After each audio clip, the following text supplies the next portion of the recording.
Hi there, Ricky Cool here with another video in my Mississippi saxophone series, and this is the great Jack McVie. Jack McVie was a band leader and a great tenor and alto sax player. I'll just fade that out. And he had a big hit record in the rhythm and blues charts in the late 1940s with a song called Open the Door, Richard. The particular track we're listening to is one called Inflation Blues. And the reason that I'm doing this video is because Inflation Blues has a walking bass line. And as it follows through the 12-bar blues sequence, when you get to bar 9 of the 12-bar blues, which is usually where we would have the 5 chord, the last 4 bars of a 12-bar blues can have a lot of variations, but one of the most common sequences is a bar 9 is chord 5, bar 10 is chord 4, and 11 and 12 can be chord 1, or sometimes 11 is chord 1 and 12 is chord 5 because you're linking into the next verse. If you're not sure what I mean by chords 1, chord 4 and chord 5, you really perhaps need to go onto YouTube and do a bit of research, because I don't want to start getting bogged down into a lot of theory here. I will give a little bit of basic understanding, I hope. So whatever the key of a 12-bar blues is, let's say it's in the key of C, chord 1 is the chord which is built up from the note C. So in its most simple form, here's a C, here's chord 1. Chord 4 is a chord built up from the 4th note of a C scale, which is an F. And chord 5 is built up from the 5th note of a C scale, which is the note G. Okay, so it stands to reason that a chord 2, which is what we're going to be looking at, is the chord that's built up from the 2nd note of the scale. So instead of going 5, 4, 1, 1 for the last 4 bars of the 12-bar blues, one of the substitutions that's often done is to go to chord 2 in bar 9, then go to chord 5, and then resolve back to chord 1. Now, that's known as a 2-5-1 sequence. And in jazz, musicians make a whole study of 2-5-1 little motifs and licks that you can play over that particular chord sequence.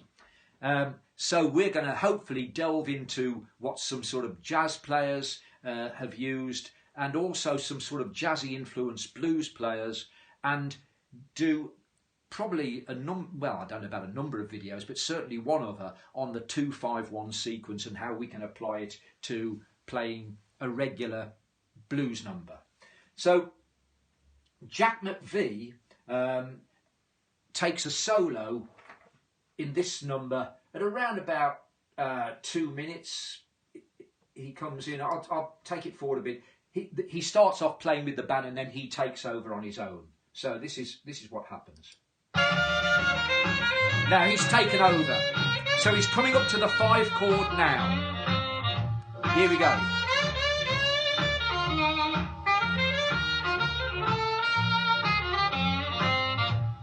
Now you can hear that the bass line at that point is going bom, bom, bom, bom, bom, bom, bom, bom, bom.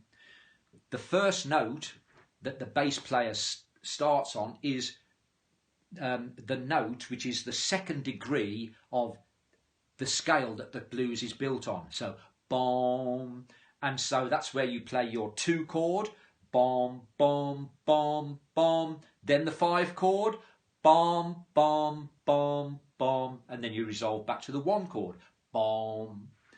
Now this is what Jack McVie plays. Okay, we're in second position on a diatonic harmonica. Now this particular number is in the key of B flat, so you'd need an E flat harmonica. If you haven't got one, don't worry, because I'm going to transpose it into another key and we'll use a C harmonica in a little while. But this is what Jack McVie plays.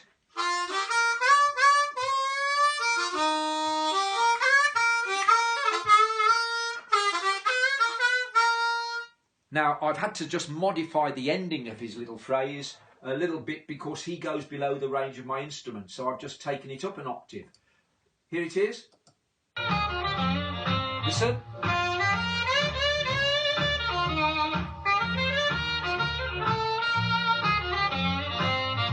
So instead of going da-ba-da-da-ba-da-da, I'm going da-ba-da-da-ba-da-da. Okay, because I can't go da-ba-da-da on the harmonica, I haven't got the notes. Okay, so that's the lick. Now, as with most of my videos, I have something written out for you. So here is the lick or motif written out. I'll just put that onto the screen now.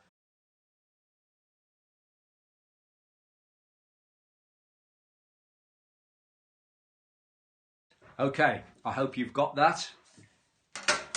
So I'm not going to be going through explanations of what notes I'm playing. The first little bit,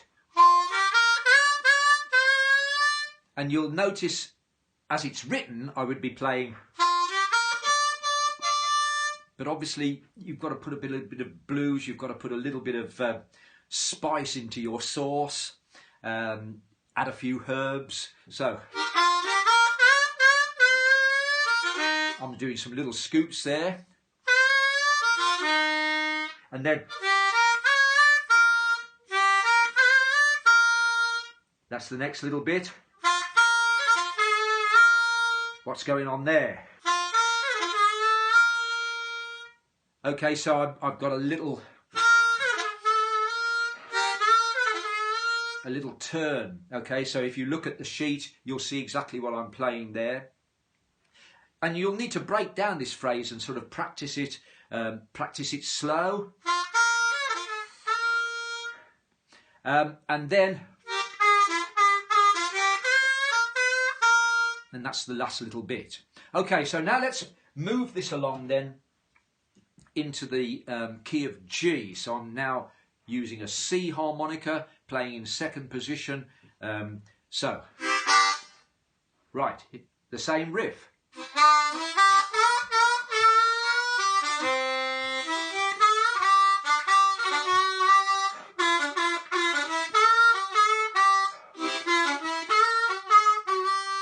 So let's see how well this works.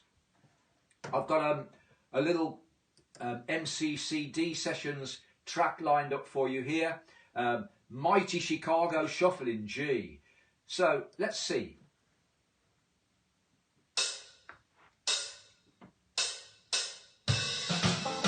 Now they certainly don't use the 2 chord in this riff. In this 12-bar blues. But I'm wondering if my 2 chord riff is going to work. Let's see. Here we go.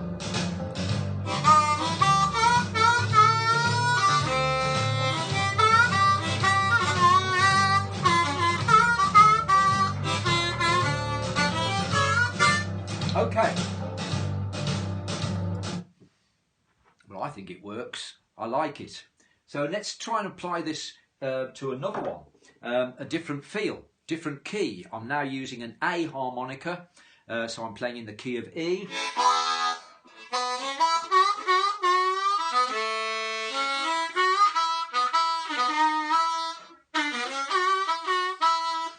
Okay, let's see how we get on this time.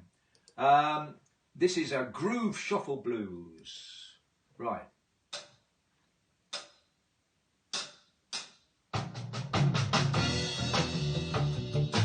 Alright, this has got a real sort of Junior Wells feel. It's a Junior Wells track called Early in the Morning, which has got this kind of little thing going on. Here we come up to the 5 chord. Get ready, here we go.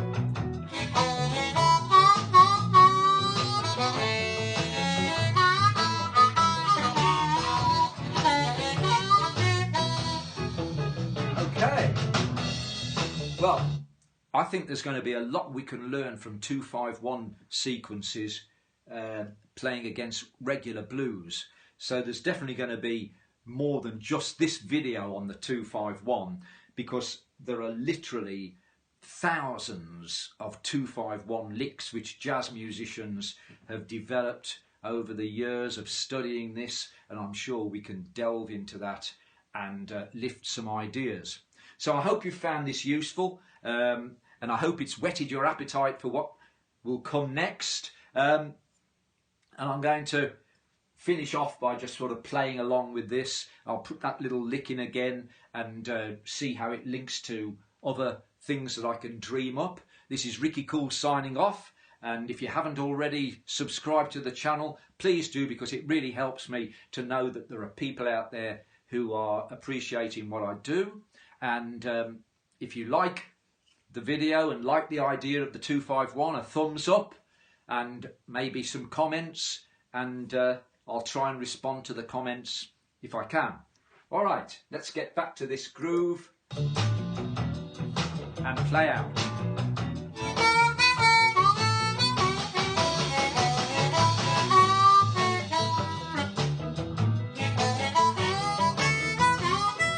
Now here comes that lick.